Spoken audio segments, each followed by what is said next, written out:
Hey guys, how's it going? Hope you're doing well. My name is Crown, and today I'm going to read you some very interesting stories that I hope that you're gonna love. And now, without further ado, let's go!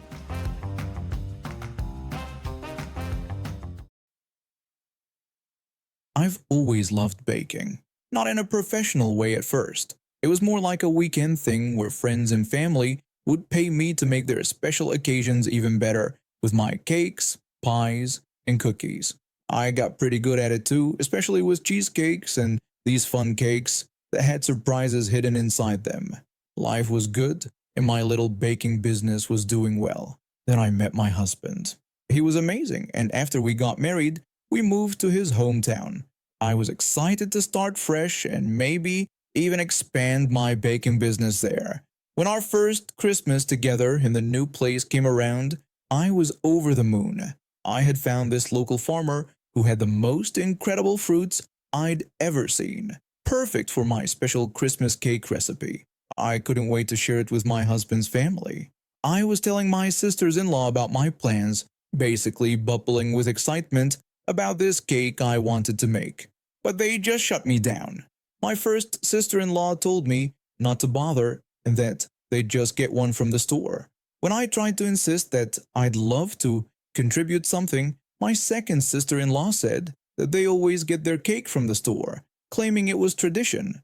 I noticed they did this a lot with me, but only me. Like this one time their friend offered to bring the exact same thing they had turned me down for. My sister-in-law eagerly accepted, saying it would be rude to refuse. So that first Christmas, we ended up with this store-bought cake that was literally hard as a rock. It was so bad that the kids started making jokes about it. My nephew suggested using it to build a bread brick house, and my niece chimed in that it was definitely hard enough to be construction material. You'd think that would change things, but nope. Years went by and my baking actually got more popular in town because my husband couldn't stop bragging about it to everyone.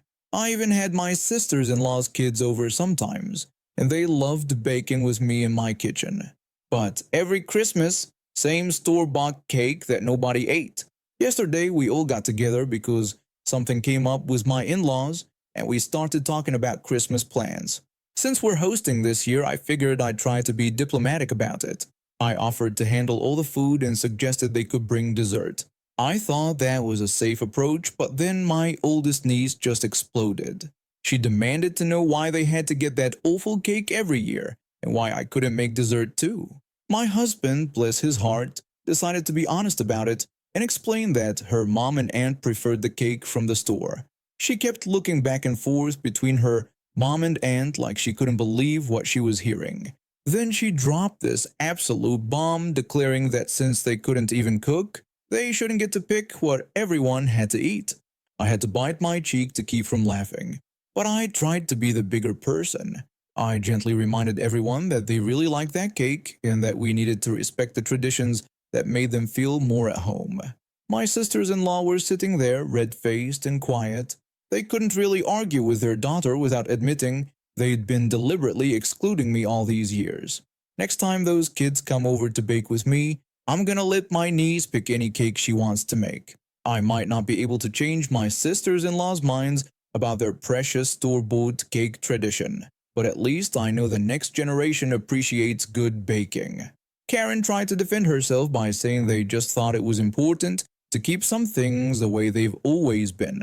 I responded sweetly that, of course, their cake would always have a special place at our Christmas table. I said this with the sweetest smile I could manage, knowing full well that their kids were already planning what kind of cake they wanted me to teach them next.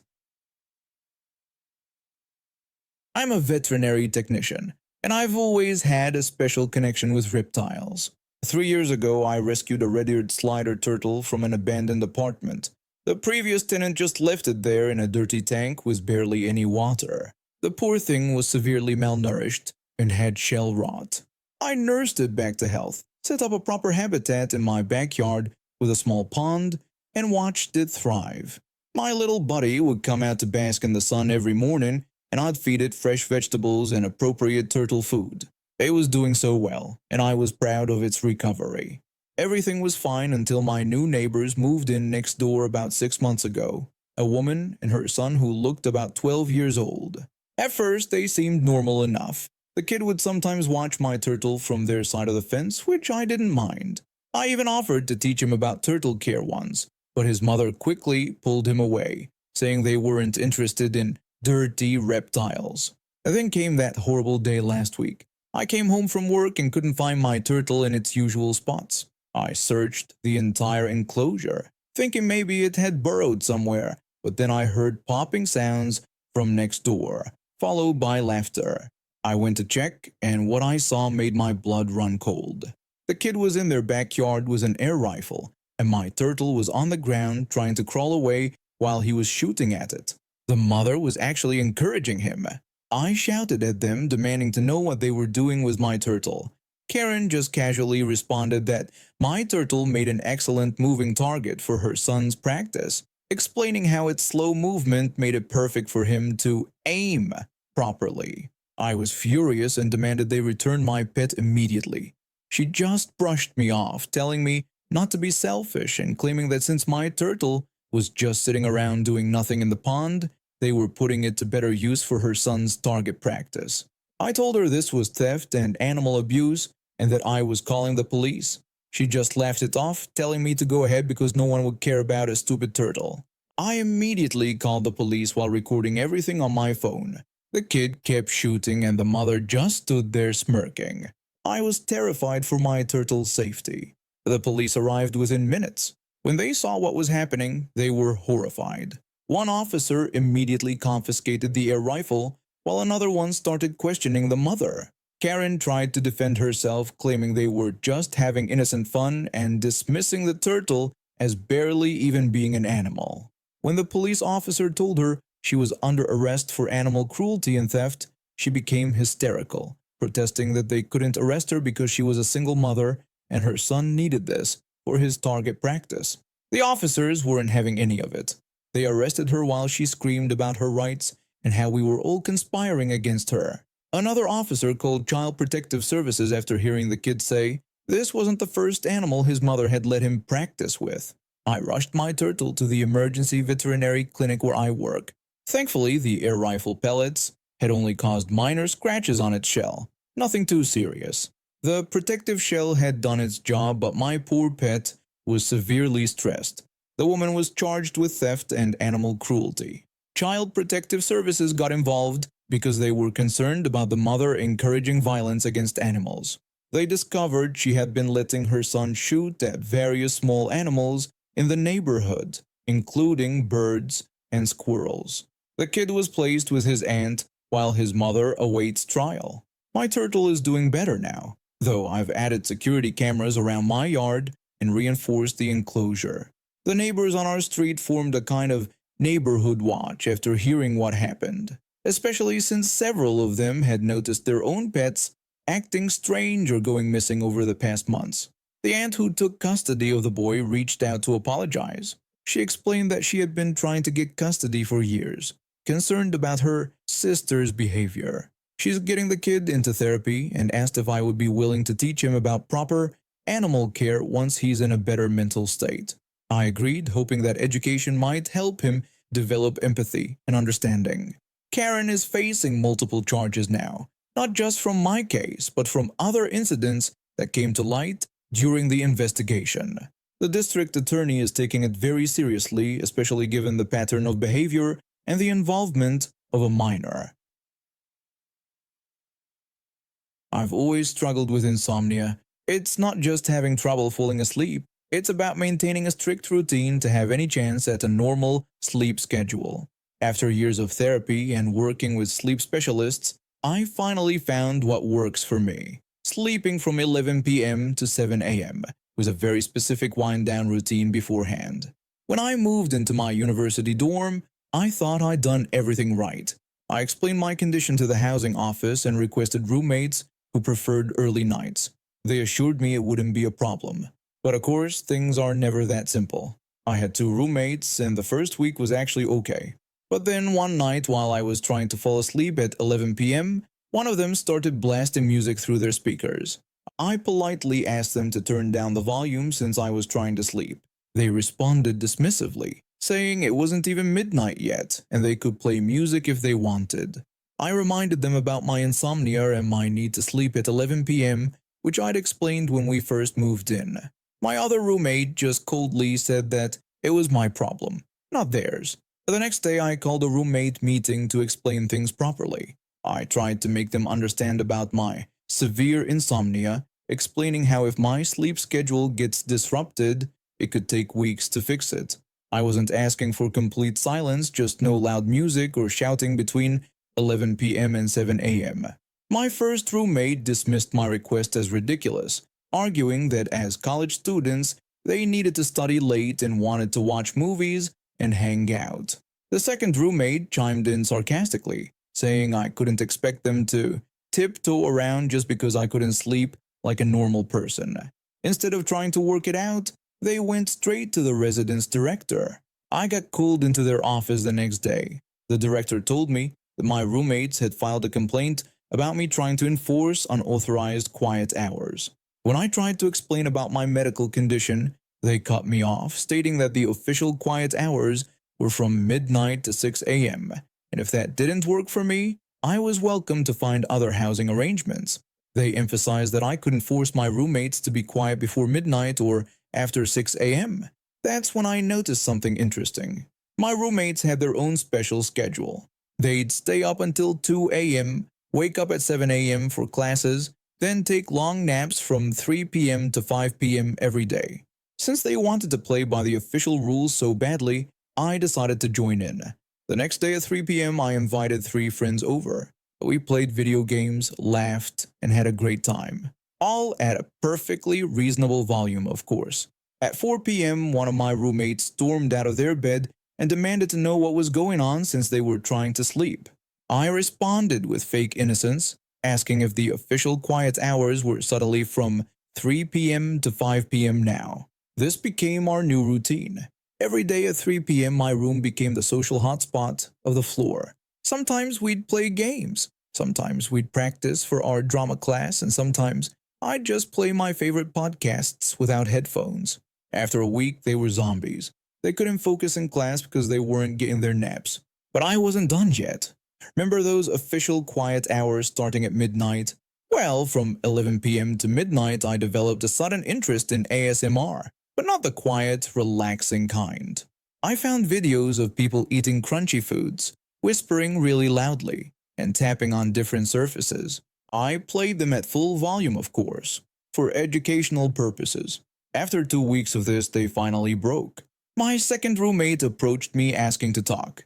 When I casually agreed, my first roommate admitted they couldn't continue like this anymore. They explained they were failing their classes because they couldn't sleep during the day, and that last hour before midnight was torture. The other roommate desperately offered a deal. They'd be quiet after 11 p.m. if I would just let them sleep during the afternoon. I responded sarcastically, asking them to elaborate on why they suddenly wanted me to respect their sleep schedule. They got the point. We drew up a new agreement. They'd keep the noise down after 11 p.m., and I'd stop turning our room into a party zone during their nap time. The residence director wasn't happy when they went back to complain about the previous ruling, but since my roommates were now on my side, there wasn't much they could do. It's funny how quickly people understand the importance of sleep when they're the ones who can't get any. I've been dealing with migraines since my early 20s. They started during my final year of college and got progressively worse over time. For those who don't know what a migraine feels like, imagine someone drilling into your skull while shining the brightest light directly into your eyes. That's not even close to how bad it actually feels. Usually I can manage them with medication and by staying in a dark, quiet room.